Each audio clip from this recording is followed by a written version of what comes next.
Welcome to the Savvy Dentist Podcast with Dr. Jesse Green, the show where great dentistry meets great business.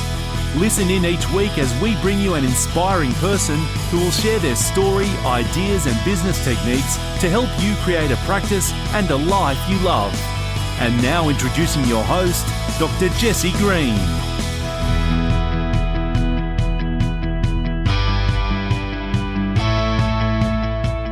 Welcome to the Savvy Dentist Podcast. As you've probably figured out, if you know Dr. Jesse Green's voice, this is not it. My name is Tyson Franklin. I am a good friend of Jesse Green's, and we're celebrating the 200th episode of the Savvy Dentist Podcast. So Jesse's asked me to come on because we have a very, very special guest today, and it's Dr. Jesse Green himself. So Jesse, welcome to your own show. How are you doing? Mate, I'm really well. Thank you so much for coming on and having a chat and doing this, because you've been a regular guest on our show, mate, and you are officially a repeat offender. So I thought, who better than to have on for the 200th guest or 200th show? And so thank you, mate. It's really good. And we became good friends through podcasting. We did. So that's how we met at a podcast conference, like officially. And that's how we became good friends. So I think it's great. And I want to point out to people too, this is the 200th episode. And in the world of podcasting, that is a major milestone to actually hit the 200 mark. It's better than any cricket player hitting a century. I love the way you got the cricket metaphor in there nice and early, mate. Thank you. Appreciate it. I thought I'd have to get in there. I was going to say, raise the bat for Jesse before you said it. Oh, thank you, mate. No, look. So how's it feel to hit 200 episodes? Look, Tyson, there's lots of feelings, I'd say. Obviously, certainly very grateful to the audience for sticking with us for 200 episodes, and really grateful to our guests who've come back, some of them several times, yourself and others. And I think just really pleased that, the podcast has continued on, and we get some nice comments from time to time. And it's just really nice to know that sometimes the work you do, people listen to. So it's good. It's good. And it's been lovely, mate. I'm very grateful is probably my overwhelming feeling. Yeah. And if you put it in the context of time, you'd be coming up to almost 4 years then. It is 4 years. Yeah. It'll be 4 years early next year. And so that means we've consistently had to put out an episode each week. And mate, you run your own podcast. You've got 2 podcasts, in fact. So you know that there's a fair bit of work behind that. So it's been really great. So over this 4-year period of doing it, did you take any breaks at all, or were you consistent every week you brought out an episode? I think maybe we missed 1 week somewhere in there, and I can't remember why that was. There was some circumstances around that, but other than that, it's been every week. So yeah, it's been certainly a measure of consistency for us and something we've committed to, and we've had to build some discipline and structure around as well, because when you start it, mate, as you know, you don't have your process, you don't quite know how you're going to make it all work, and you figure that out as you go. So we've had to figure that out and then systemize it, and then commit to that system and to make sure we put something out each week. Okay, so starting from episode 0, it must be sort of strange, like looking ahead, like back when you did episode 0, what you're thinking would be by the time you actually got 200. So what you've learned over that process, especially like the consistency side of things, has it taught you some other things in life? Like being consistent with podcasting, has it sort of affected the way you sort of approach business as well? I think the point you make is really important, because there's lots of lessons that come out of everything. And consistency, I think, is a really important lesson for anyone in business, to do the fundamentals really well day in, day out. And I think for most of us in business, if we can master those fundamentals and execute upon them consistently and well, then I think you're halfway there, you're more than halfway there. And so definitely the consistency piece has taught me that. It's also taught me the importance of routine. We tend to batch record our podcast. I'm not sure if you do that or not, mate, but we tend to record quite a few episodes on a given day. And so it's taught me a bit around batching, time management. It's taught me that habit of just making sure you've got your structure in place. You're running your templated diary. I know that on Fridays I like to record podcasts and all that sort of stuff, and we are indeed recording this on a Friday. So so there's been those little things that I think have crept in, and it's been lots of lessons have come out of that, and a lot of lessons have come from listening to smart guests on the show, I should say. And there's just really been some great conversations have come out of that where I go, wow, that's a really good idea. I'd never thought of that. Or that's a really good perspective. I'd never considered that. So it's been lots of lessons learned out of it, mate. Yeah. So I know when we're talking with some of the dental clients, we talk a lot about time blocking and blocking out units of production. Yes. And sort of what you're saying is how you actually even group your podcast recordings just on a Friday. So you know that that's consistently going to get done. Yes. And there was a friend of mine, I think it's a mutual friend, Sam Harrop. Yep. You know Sam Harrop? Yeah. I remember Sam saying that if you don't control your diary, then what you're saying is you're letting other people control your diary. And therefore, things get really untidy very fast. So it's quite interesting what we talk to dental clients about units of production and blocking out things in their diary to get stuff done is exactly what you've done in podcasting. Yeah, that's exactly right. And Sam is a smart dude, as you know, and a nice guy as well. And yeah, certainly that methodology is something that I've tried to apply to most of my life. When I'm doing something, I'm really in it. I'm doing it. And so I like the idea of putting boundaries around time. I like to be disciplined with what I do. There's a great expression, I think Jim Rohn said it, that we all suffer one of two things, the pain of discipline or the pain of regret. And so I'm trying to go for the former in that regard. It's a nice quote from Jim Rohn that I try to just keep in the back of my mind. The only problem with this, though, Tyson, is my 15-year-old daughter, as I was eating a chocolate, says to me, Dad, you either suffer the pain of discipline or the pain of regret. So I got halfway through this chocolate and had to put it down. It was terrible. I reckon they should put that on your bar fridge as well. I reckon that would be a great sticker on your bar fridge. I think it's probably true. So I think that we've tried to employ a bit of discipline around it, a bit of structure around it, take control of time. And I like your point as well that if you don't control your time, someone else will. And their priorities may or may not align with yours. So I think for anyone listening, there's some lessons there around making sure you put some boundaries around your time. Okay, so obviously being consistent, working on your diary, making sure that's all organized is a big thing that you've learned. And you probably you knew all this before you started podcasting. Yeah. You sort of think podcasting is just going to fall into place. You don't realize how much planning goes behind organizing guests. There's stuff that people do not understand on what happens behind the scenes. Yeah. Just to produce a half-hour, 1 hour show. What else have you learned? What else has podcasting taught you that you were unaware of at the time when you started? So I think the big thing that I was aware of this, but I learned it at a new level. And that is the importance of asking high-quality questions. And so, the work that we do as dentists clinically, we ask our patients questions, we ask our team questions. And so for me, learning that the quality of the question dictates the quality of the answer has been a really important thing. And I've recorded some episodes on the show and I go back and listen to them and I think maybe I could have asked a better or more intelligent question or maybe I could have got more out of that guest if I'd asked the questions in a different order or something like that. So just learning to try and be better at asking questions, to be inquisitive, to be curious. I think even though I knew that, I learned it and appreciated it at a whole different level. And I think that's something that I've taken away from podcasting, and I'm really grateful for that experience. Have you gone back and listened to any of your earlier episodes? Oh, God, yes. And I'd cringe. I just wrote down cringe on a piece of paper in front of me to remind me to ask you about earlier episodes. Because I just thought, what was happening, I was thinking of repurposing an older, one of the earlier podcasts that I knew had plenty of downloads, was really popular. And I went, I'm going to repurpose this over a holiday period. Yep. And I went back and listened to it and I went, oh, there's no way I'm going to reuse that. It sounded terrible. I don't know what was happening. My voice wasn't there. Oh. It was just, I don't know. Maybe it was the audio setup. I was hearing heaps of pops. Yeah. So I was wondering, so the reason I asked that is, I know there's dentists listening to this podcast. I know there's people outside of dentistry that listen to this podcast. I know a lot of podiatrists that enjoy this podcast. And the reason I brought that up is whatever they're doing now, they're going to be better in 2, 3, 4, 5 years' time. Yeah. And to be kind to yourself throughout that process, right? Because learning new skills takes time. It takes repetition. It takes degree of failure sometimes to make mistakes and fall on your face and to try and get better next time. And if I go back and listen to my early podcast episodes, I'm always amazed at how good the guests are and how terrible I am. Yeah, I think some of those podcasts, had lots of listens in spite of me, because I think the guests were perhaps a little more experienced at that than I was. and they were able to carry that conversation throughout.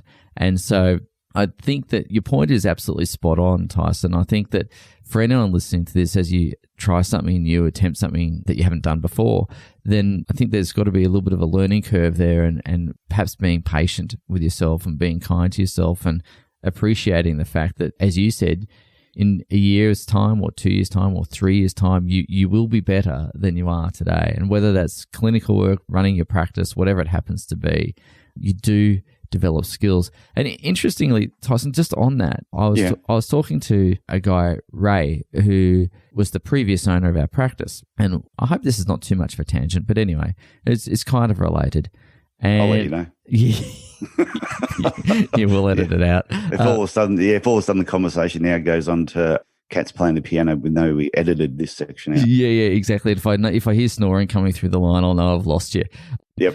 But anyway, Ray was the owner of our practice before we were, and I'd known Ray years before that from when we had our previous practice. And he's a really nice guy, wise guy. He's quite a bit older than me and is a bit of a mentor.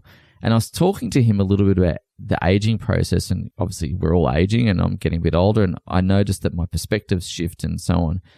And I was asking him whether he'd experienced that as well, or whether I was just a freak and whether there was something in that.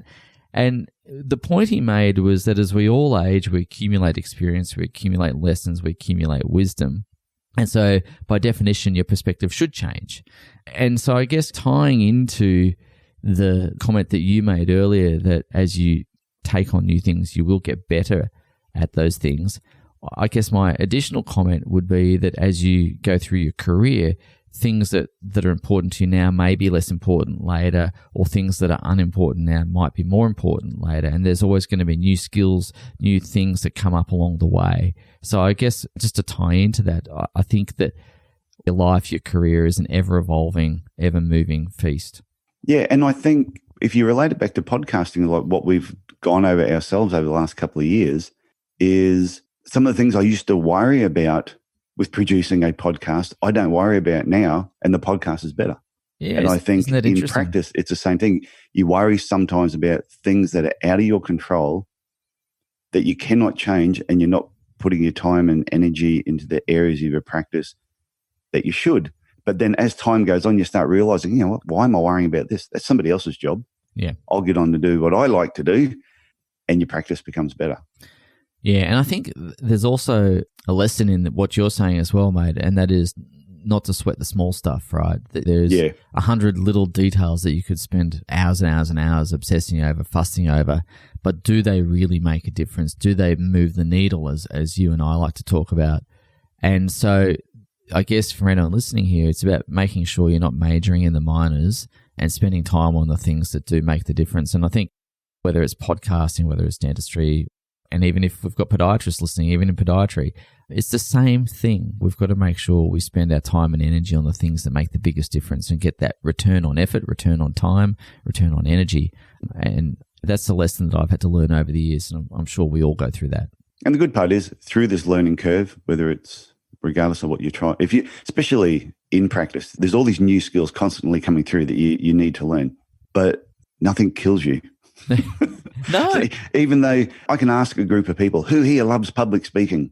Yep. And there's, or who here hates public speaking is probably a better thing. And more people will put their hand up that they don't like it. Yeah. But sometimes it's a really important aspect of your business that you need to be able to communicate with people. And when I talk about public speaking, it could be just conversing with somebody in an elevator. Totally. Yeah, can you do that?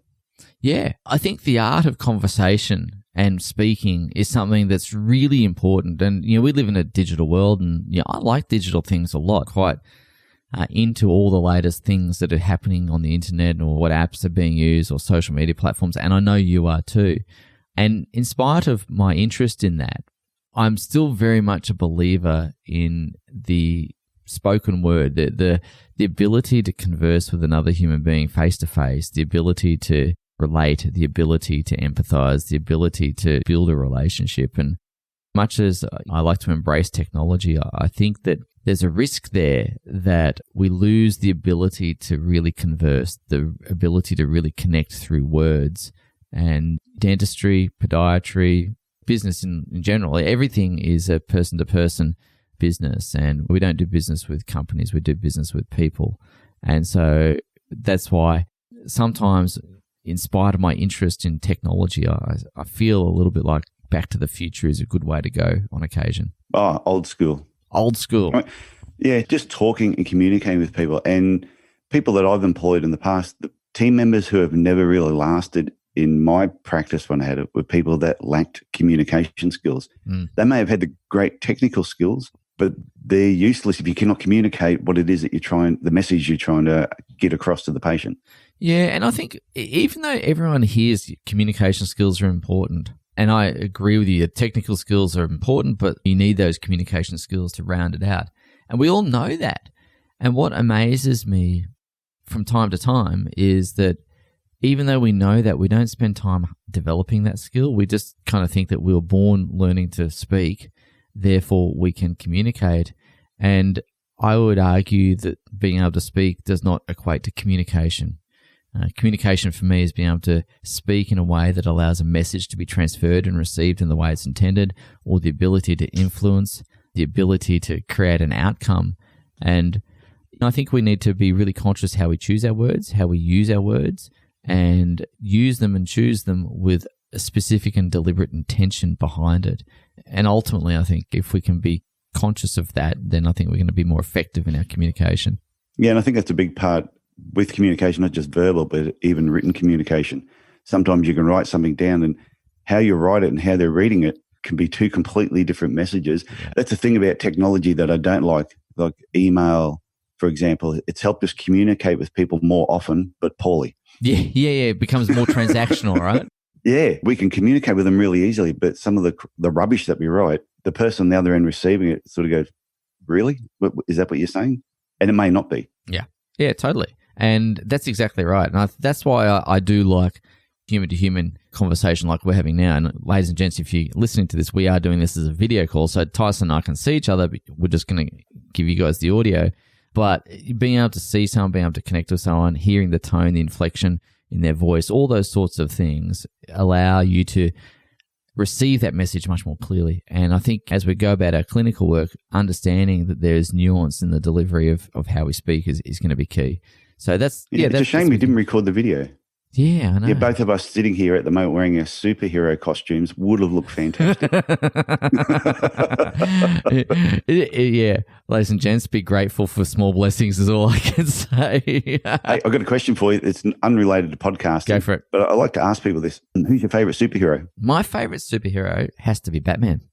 Oh, true. You've mentioned Batman a lot of the times. Yeah, I do like Batman. That's why when we're together and I refer to you as Robin, you get insulted. I call you Alfred, that's why. Because you're a bit older than me. Yeah, I like Captain America. I always say to people, who's your favourite superhero? And a lot of people, no, I'm not into that. And I go, no, come on, serious. Everybody has a superhero that they admire. Yep. And even the people who just, I'm not into that, or eventually go, okay, it's Thor. There's always one. But anyway, let's get back onto your podcast. Before we leave that, what is it about Captain America that you like?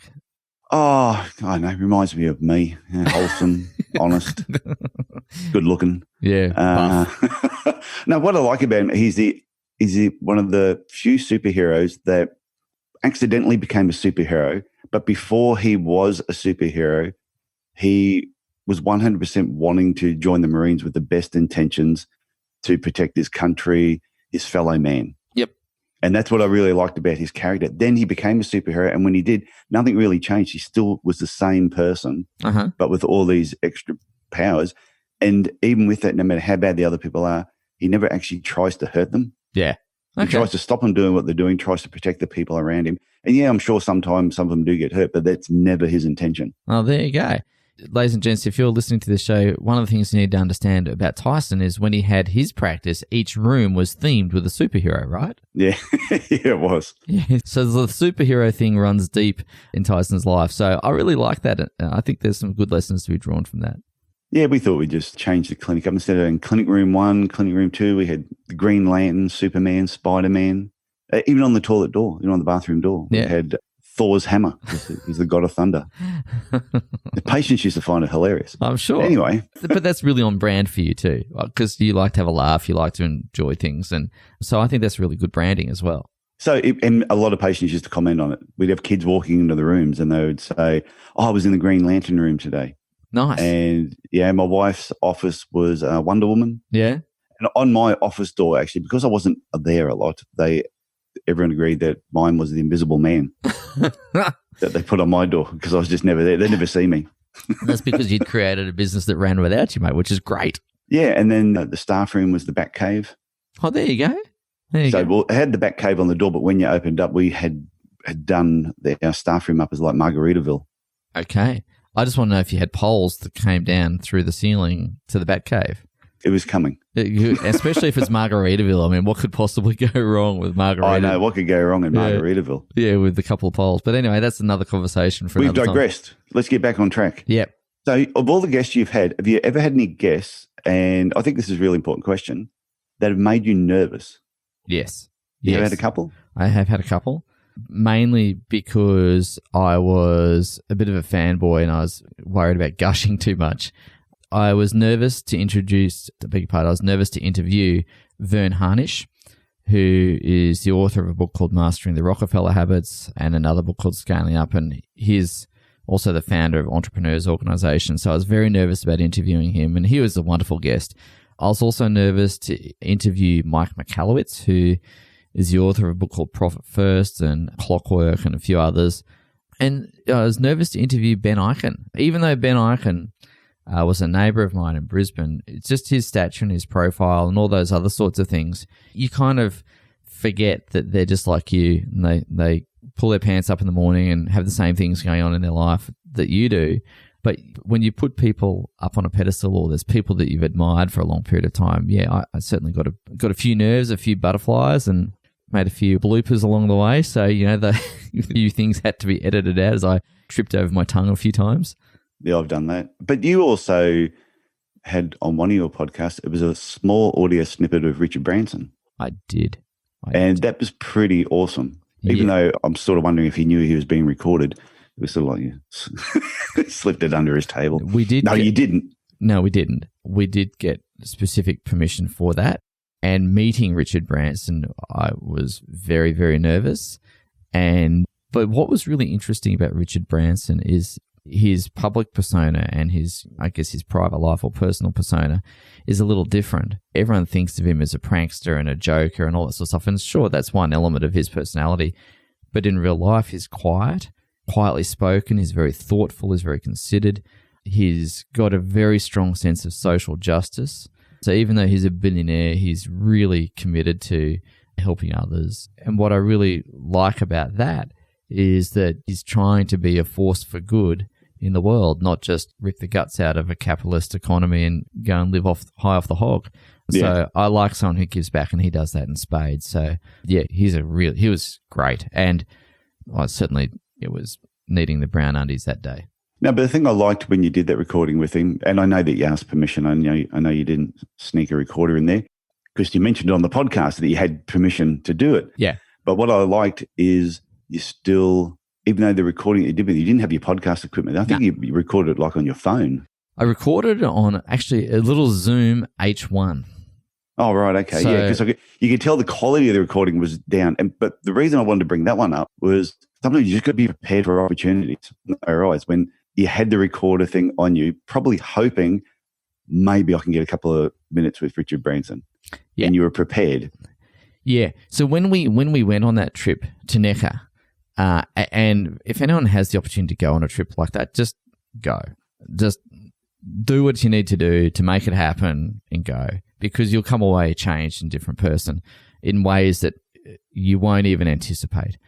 But my preparation for that trip as I was going, and I do this for when I go to events as well, is what do I want to try and achieve by going to this event or going to Necker Island in this case. And I had my things I wanted to learn, which was fine. But I wrote down a big wish list, which was interview Richard Branson. Now, didn't quite get the opportunity to sit down with him over a beer and say, hey, mate, tell me all about it. But he was gracious enough to allow part of the conversation we had going be recorded. And I owe a debt of gratitude to the organizer of that trip, to Deb Morrenden, who facilitated that and paved the way. Were you also his doubles partner in tennis? I was his doubles partner in tennis. And yeah, he's competitive. Let me tell you, he's not he's not there just to hit the ball over and make a rally. He's there to win. And when you serve a double fault, the glare is from your own teammate. Oh, that's that's good though that he's got that fire in his belly. He does. It's really good. But he also, when I remember hitting a pretty, as a young kid, I used to play a lot of tennis, so I can hit a tennis ball relatively well. Not brilliantly, but good enough. But I tell you, that's actually another story, Tyson, is I was crapping myself. I was petrified to get on the court with Richard Branson, and I nearly didn't play in that tournament because I was so nervous. And I thought, oh, bugger it, I'll stick my hand up. And then all of a sudden, oh, by the way, Jesse, you're partnering Richard Branson in doubles. And, mate, that's just gold. And that's. Did you win the tournament? It was a round robin, so he played with lots of different people. Right. Oh, okay. And my mate, do you know Chris Robb? I'm sure you know Chris Robb. Yeah, I know Chris Robb. So Chris was on that trip. And Chris is, 6'1", 6'2". He's tall, lanky. No, everyone's taller than you. Well, everyone's taller than me, but he's still quite tall, right? And he served this thunderbolt, right? He served this serve, and it hit Richard Branson in the back of the head and dropped him like a sack of spuds. And was he on his team? He was on his team. So he was playing doubles with another dude by this stage. Chris, honestly, he belted this ball. I think he was trying to impress Richard with this thunderbolt serve to ace his opponent. But in the end, he clocked Richard Branson in the back of the head, dropped him like a sack of spuds, and there was this hush that fell over the tennis court. And everyone's going, oh, crap, what's going to happen? He's killed Richard. What's going to happen is there's going to be an explosion. But to Richard Branson's wonderful credit and good nature, he just got up and went, wow, that hurt. And then when he was serving the second serve, he just stood on the other side of the net until the ball was in play and came back and joined the right side of the court. It was good fun. That's funny. Yeah, it was fun and funny. And anyway, but the other thing too was really interesting is Richard Branson, I have to say, he's a man of his word because, when you go on that course, everyone's trying to get a photo with him and everyone's trying to get him to do something, and it must be tiresome for him. And there was one guy that wanted a photo of Richard Branson reading his book. He doesn't want to do it because that means he's endorsing the book and he hasn't read the book and the book might be rubbish. Exactly right. Exactly. So anyway, what they came up with is they said, we'll have a game of tennis, and if you win, Mr. Participant, I'll do the book thing. If you lose, though, you've got to come to breakfast nude and do nude yoga. Which, again, no one needs to see. No. So anyway, the guy on the course, Callum, he lost. And anyway, a bet's a bet. And so he came to breakfast very early in a towel, dropped his towel, sat down at the breakfast table long enough for someone to take a quick photo. We are hiding the ugly bits. And then also went down to the most private and secluded beach and did a couple of yoga poses, snapped a quick photo. And then when we caught up with Richard Branson later, he showed him the photos and Branson goes, fair play, I really appreciate that. Let me take a photo. You take a photo of me reading your book. And so he got the photo. So anyway. Well, that's good because so Richard Branson was testing this guy to see, okay, one, are you a man of your word? Yep. Yeah, so you want me to take a photo of your book, but I can't endorse the book. I don't really know you. Yeah. We played each other. You lose. Are you now a man of your word? Are you going to put yourself out there? Be totally embarrassed. Yeah. And then I think, and Richard Branson could have easily not taken a photo with his book, but now he's realised the book must be okay because this guy's okay. Yeah. So I haven't read the book, so I can't comment on the book whether it's good, bad, or indifferent. But I thought it was just good spirited and just a nice thing. So I'll have to keep that in mind if we ever have a bet, Jesse. Yeah. Yeah, righto. So back onto the podcast, 200 episodes, huge highlight. Oh, it's a huge milestone, as I mentioned before. What have been some of your probably more difficult parts of it? Have there been some things going through that you're sort of going, wow, this was tougher than I thought it was going to be, and I found it quite hard to overcome? The consistency piece, we spoke about that earlier, but that was hard. It was a challenge. And there were plenty of times when it was inconvenient to record or something didn't work out or I needed a recording and the guest would cancel at the last minute, for whatever reason. Or I've had a couple of guests come on to the show and just want to take advantage of our audience and just try and use it as a platform to sell stuff. And I've had to politely say, no, that's not what we're here for. Yeah, I get that people come onto the show to try and reach an audience, and I think that, that's okay. I don't have a problem with that. But when they take advantage of the good nature of the audience, I think that's unreasonable. So I've had to have a few necessary conversations with people around that. Have you not released some episodes because of that? You've done the recording, done all the time, put all the time and effort into it, and at the end gone, I'm not going to release that. Yeah, because I think, yes, I have several times, because I've found that I can't disrespect the audience's time. My view is, if the audience is going to take time out of their day to listen to us, we'd better make sure that we make it worth their while. You know, we can't just put out some tripe and hope that it's going to be all right. So, yeah, I've had to say that. And when the guest has said, where's my episode? I just have to go back and say, I'm sorry, it didn't make the cut. Well, how do they react to that? Not well. And it's been... Have you told them why? Have you said, you haven't made the cut because you consistently kept trying to just flog? You had your own agenda coming on, and it was so blatantly obvious that the show's not a sales pitch. Did you tell them that? Or yeah, I did. Probably not as forthrightly as that, but in essence, I said, look, I understand there's a message you're trying to get out. We're trying to create valuable content. I just don't think the mix of your message and our desire for content quite stacked up. Okay, so obviously you're off their Christmas list. Yeah. Yeah, black band. But what's really important about that is we talk about it all the time about having necessary conversations with people. Yes. And it doesn't just apply to business. No. Sometimes you've got to have a necessary conversation with your partner. Yep.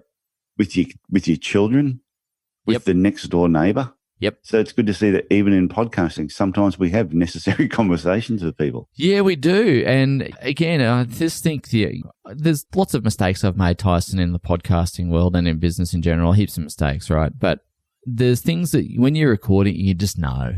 You're kind of going, actually, this doesn't feel right. It feels icky. And I just don't want to put it out. I've had one episode where I had someone kind of defaming some people, and I just can't put that out. Yeah, it's true. So anyway. Especially if the person can't defend themselves. Well, that's true too, but it's just awkward, and it's also just not necessary. It's just, it doesn't add value to the conversation. Yeah. So, but I know one of your episodes in particular, that the audio wasn't the best, but you still released it anyway because the content was so good. And I think that's really important. Sometimes in dental practices or in any practice, sometimes people, I've got to wait for it to be perfect before I release it. Like they're thinking of, say, shooting a video. Yep. Oh, the lighting's not right, my complexion, my hair. Sometimes you just got to get it out there, especially if the message is really important. Yeah, totally. And that was one of the earlier ones as well, where I was still learning about audio and trying to get better at that. And I think that's a never-ending journey. But well, your audio was fine. It was their audio was really bad. Yeah, but I didn't brief the guest properly. That was my fault. I didn't brief the guest properly. I didn't insist on a microphone. I didn't insist on a headset, or I just let him use his iPhone thing. And even when he listened to the podcast, came back and said, oh, mate, the audio. I said, yeah, I know, but the content's good. So the lesson you pointed out there is really important. And that is, there are times when you've just got to go, you know what, that's still okay. And I can still live with that. And maybe my hair on my video is not quite what it should be. I did a video series a little while ago called Earn More, Work Less. And when we were shooting those videos as a podcast, I've got all the podcast gear under the sun like you do. But shooting videos is different gear, different microphones, different things. And I was on a bit of a time frame to get these videos done. And it was a series of 20, 30 videos. I can't remember. And I reckon the first 10 of them I did straight into an iPhone with no audio. Like just me speaking into the iPhone across the room. So the audio is terrible.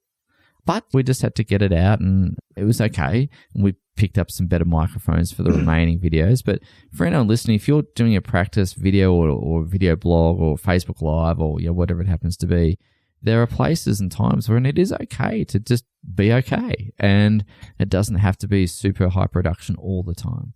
No, well, only last night I put a video on Facebook. Yep. That was a video that I shot 4 years ago about how to strap your heels for heel pain. Oh, nice. Okay. And all it was just, I had the idea of doing it. Somebody grabbed their iPhone and we just recorded it there and then. Yep. And that video, now I haven't had my practice for 3.5 years, but that video, and it was only shot 4 years ago, had over 25,000 views. Wow. So I actually put the video onto the Podiatry Legends Facebook page, and just to tell people, go, this video is not that great.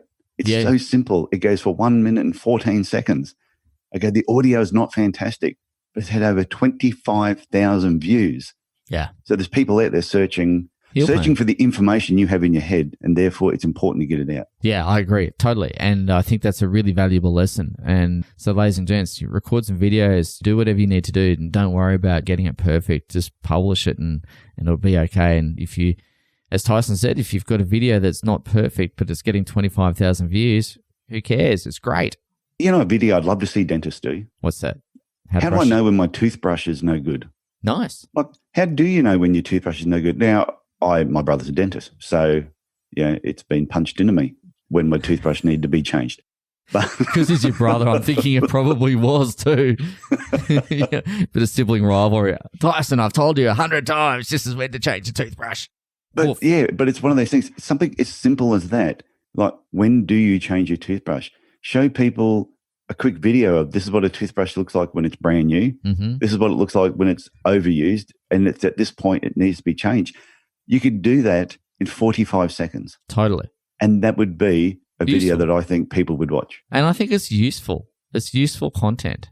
So, yeah, I agree. I reckon there's going to be about 100 videos shot today about how to change it, when to change your toothbrush.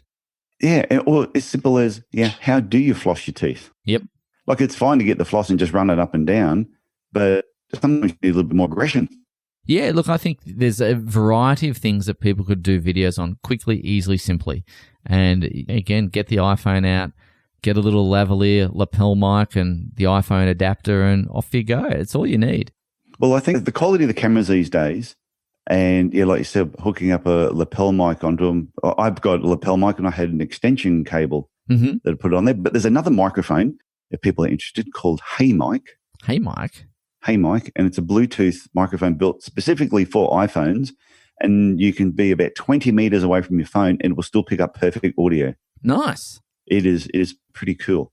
Okay. And so therefore you could have someone holding an iPhone, and you could be 10 meters away and you can come walking towards the iPhone talking, and the audio is exactly the same all the way through it. It's really good. That's clever. But just a Bluetooth microphone. So there's a little tip for everybody. There's a little. So before we wrap up, Jesse, what else about podcasting that's kept you in it for this long?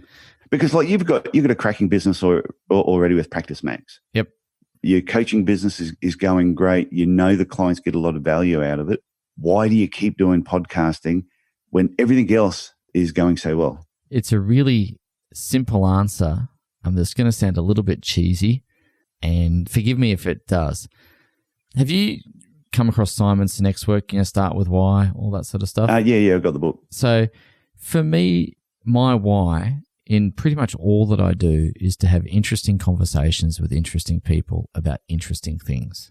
And so I really enjoy having a yarn. I enjoy talking to people, and I walk away from every conversation learning something.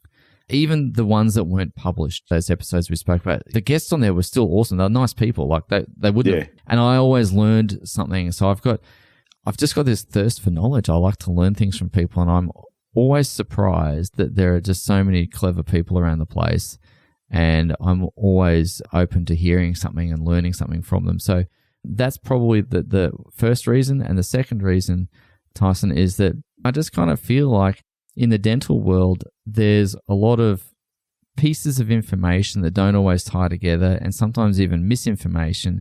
And I want to be able to give people what I hope is useful information to better their practice, better their lives. And even if they don't work with us, that's totally cool. But if we've been able to make an impact in some small way and help someone somehow, then that's really nice. And that's why I do it, really. That's the really big reason. And most of the people that listen to the podcast will never do business with us, and that's okay. But if we've helped them in some way, then that's nice. No, I think that's a great answer. So I want to thank you for coming on your own show. Thank you for having me. It's nice to have you here. But for being the host. Yeah, this is episode 200. You've had 199 other people. I've been on multiple times. So maybe it's been 170 people that have been on the show. Yeah. And of all the other people that you know, I was only thinking about this last night, thinking about doing the recording this morning. Well, Jesse's asked me to do this, which was a big honor. So I want to thank you for trusting me to come on here and not make a complete idiot of myself. Mate, I couldn't think of anyone better to do the job than you. You are not only a good friend, you're a very, very talented business dude, and I hold you in very, very high regard, and I'm pleased and proud to be able to call you a mate. So thank you. No, thank you. And if we were in front of each other right now, we'd probably be hugging out. I know how much Jesse loves to hug. So if you're at a dental conference and you see Jesse, please go up, embrace him. He loves it, absolutely adores it, and he feels he doesn't get enough. So just want to point that out to people. Yeah, ladies and gents, Tyson's having a big dig at me because I'm not much of a hugger, but I'm getting better. So you have to with me around. I always hug I know. It's when you squeeze me on the backside that it gets a bit awkward. Oh, was that inappropriate? I was unaware. Sorry, I might edit that anyway. Okay, Jesse, thank you very much for coming on the Savvy Dentist podcast. You top bloke. Thanks, mate. Good friend. I appreciate that, mate. You're a good man. And for all the listeners here, thanks for sticking with us for 200. It means the world to me. And we look forward to bringing you the next 200. So thank you so much, guys. Thank you for listening to the Savvy Dentist podcast with Dr. Jesse Green. For more free tools and resources, join the free Facebook group. Visit drjessegreen.com/Facebook. And for more episodes, visit drjessegreen.com/savvydentist.